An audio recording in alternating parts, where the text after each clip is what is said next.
You use an interesting phrase, burning the boats, why it's necessary in certain cases and why the Niners are reluctant to do it. Explain what you mean in a football sense, why that's important to burn the boats. Well, it's about buying in. It's about understanding that you can get paralysis by analysis when the bullets are flying. Mm, And it's important for you to flip the switch and have a mentality so you're not gun shy in those hmm moments, hmm right? Yeah, So that's what burning the boats is. When you're about to go on an endeavor, shut the hmm door behind you. Don't correct. figure out a way out of it. Don't Right. don't build Don't be contingencies half in, half out. half out. Don't have 1 foot in and 1 foot out. And I feel like we that is what ends up to come and get us in the end of the season when Yeah. our demons really show themselves, where we can't get Yeah. over the hump at the end of the year. And it's because we did not burn the boats. And Right. what I mean by that is with quarterback. I Yeah. feel like we are primed for a huge gaggle, you know what, if hmm we Yeah. go back and forth with this musical chairs saga that we have at quarterback. I Right. think that if whoever makes it out of camp as the week 1 starter should be the starter. I Yep. think that if Trey, for all intents and purposes, for what Trey has been through, it still is the NFL and he's still a pro.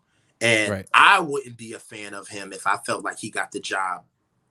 Real quick, I want to the burning the boats thing. Like last year, you made Trey the starter, but Jimmy's right there on the other field hanging out just in case. Like that's the very definition of not burning your boats.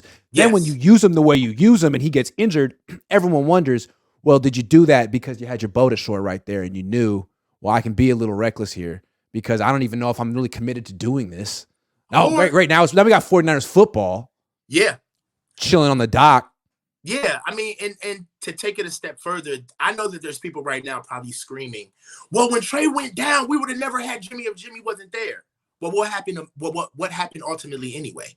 Jimmy got hurt again, And right? Brock stepped up, which was like the greatest thing that's ever happened to the organization since Right. Jeff Garcia came out of Yeah, nowhere. and we didn't look at that as an aberration, as of like Jesus Christ, we got freaking lucky. What do? We poked our chest out and act like we were supposed to do it. That's what we Right. meant to happen, Right. right? And real quick, if they had burned their boats with Jimmy Garoppolo last year, they would have known what they had in Brock Purdy week 3 instead of week 13. Because Just they would have saying. had to elevate him. They would have had to Hell elevate him yeah. too.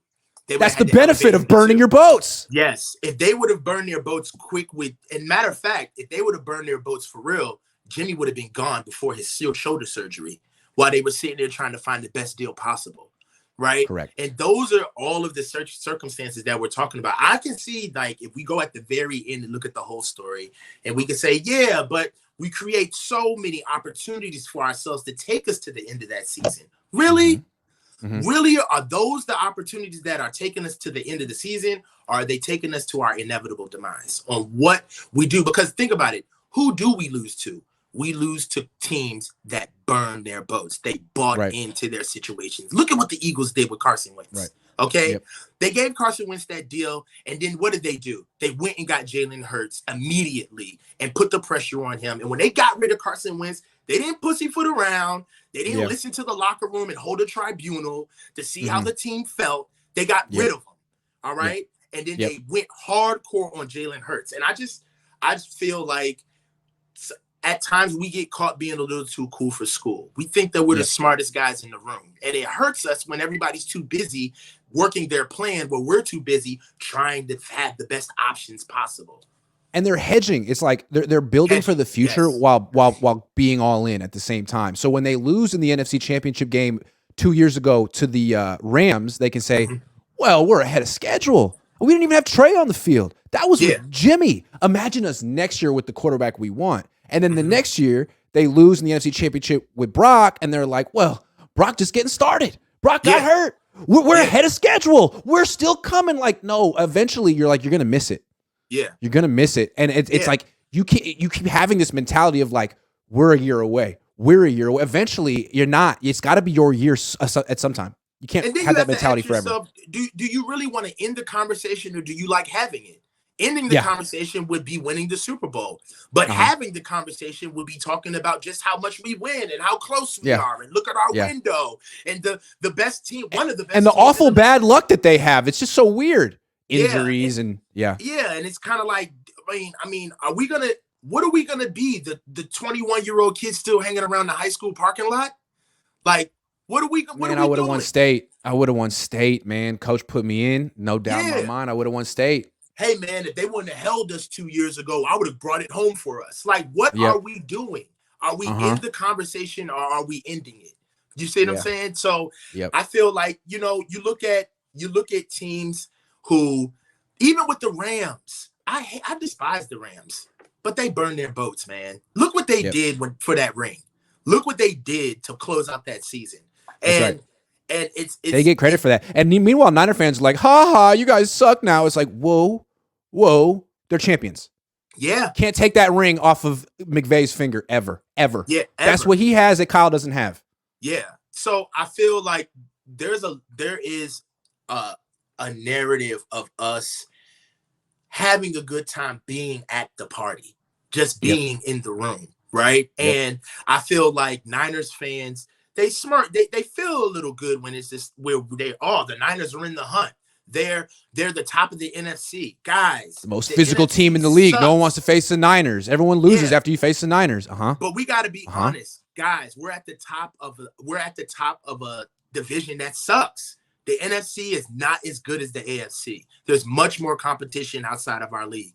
And it's easier for us to be at the top of the hill when we have the veterans and the stuff that we have. So I just kind of feel like we need to start really dedicating ourselves to pushing to get the real goal, which is a Super Bowl. And you said earlier is like whoever starts should be the starting quarterback. If it's Sam Darnold, it's Sam Darnold. If it's Trey Lance, it's Trey Lance. If they decide that Brock Purdy's their franchise quarterback, then Trey needs to go eventually. He's just a distraction at a certain point. They haven't gotten to that point yet, but that's the whole burning, like to look forward. That's the whole point of burning the boats. Eventually, you got to pick one. I agree with you 100%. And honestly, what we've done with Trey and the time that we put into him, Grant, if Trey has one game that looks like anything Brock Purdy has given us, everybody will want him to start because that's what we were originally here for. That's what we came for. Correct. All right. So correct. I want to use the burning the boats analogy one more time. When they should have burned the boats with Jimmy Garoppolo was when he got injured in Tennessee. When he got injured in Tennessee and lost, and John Lynch liked that tweet of him getting left on, off the team playing. That was it. It was over. And then Trey Lance comes in and wins a must-win game. That was the time. They should have kept playing Trey. I think Trey. They should have kept playing Trey. But not against the Texans. He was good. No, not against the Texans. He was good. He won. You're right. They took him out. Jimmy was still hurt, and then Jimmy won a few games, but he didn't win the NFC Championship or the Super Bowl, which means in retrospect, it was a waste of time. It should have been Trey. Jimmy was hurt. Jimmy was done. It's not fair to look in hindsight, but we're human, and that is true. There were. I don't think that the Niners were necessarily focused on when to insert Trey. I just think that they were scared. They were scared shitless that they had to put him out there. They weren't necessarily looking to keep him out there. But if you're looking at those instances, yes, there were gaps in his career where you could have burned it and said, "Hey, he's our guy. Jimmy's gone, and we're going to ride out with this." You've already like humiliated him with that tweet. We don't want you on the team plane anymore from the GM. Like, it's over. He's hurt. Trey just won. He's your future. That's the time.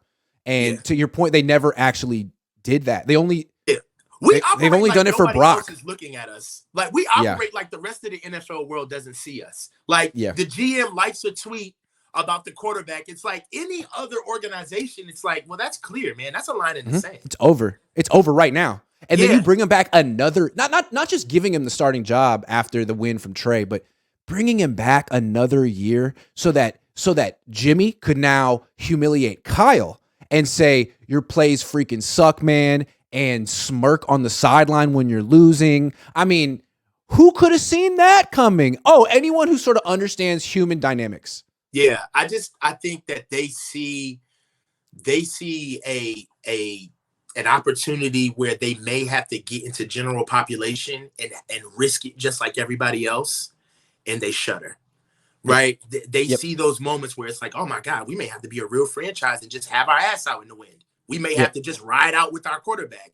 It's like, Yep. no, we've got it under control. What we're going to do is keep this guy on the side, then play him, and then listen to our quarter. And it doesn't mean we don't like Trey. It doesn't mean we don't like Trey. And it has nothing to do with how we feel about our quarterback. It's like, yeah, bro, it does. It absolutely does. We're not You're stupid. not moving like everybody else. It does.